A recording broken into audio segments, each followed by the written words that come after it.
বাংলাদেশে যত প্রাচীন পুরাকীর্তি রয়েছে, মহাস্থানগড় তাদের মধ্যে অন্যতম।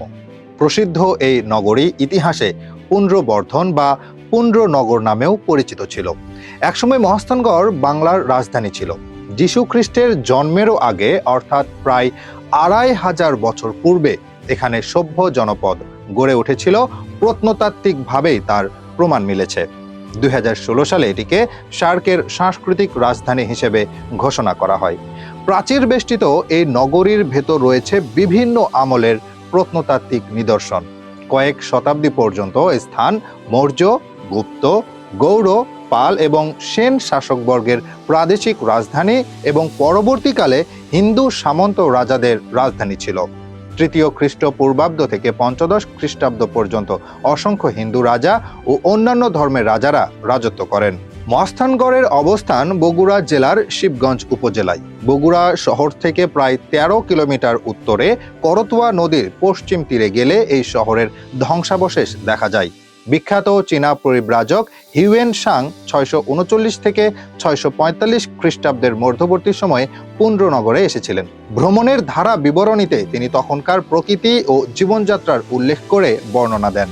বৌদ্ধ শিক্ষার জন্য প্রসিদ্ধ হওয়ায় চীন ও তিব্বত থেকে ভিক্ষুকরা তখন মহাস্থানগড়ে আসতেন লেখাপড়া করতে।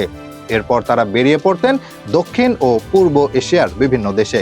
সেখানে গিয়ে তারা বৌদ্ধ ধর্মের শিক্ষার বিস্তার ঘটাতেন।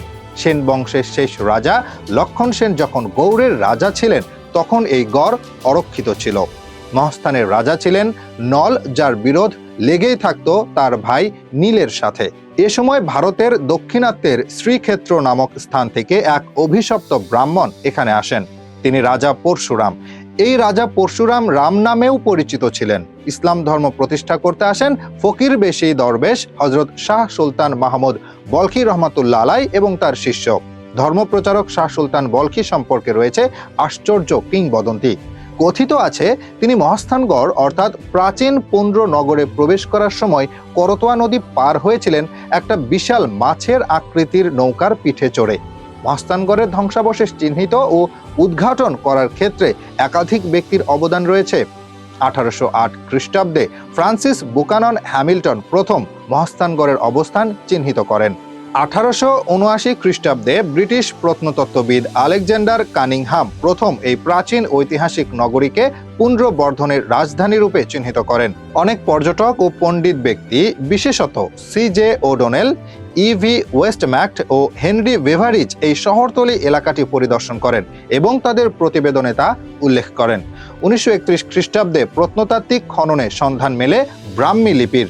সেই লিপিতে পুন্ড্রনগরের প্রাদেশিক শাসক সম্রাট অশোক দুর্ভিক্ষ পীড়িত মানুষকে রাজভাণ্ডার থেকে খাদ্যশস্য ও অর্থ সহায়তা প্রদানের নির্দেশ দেন।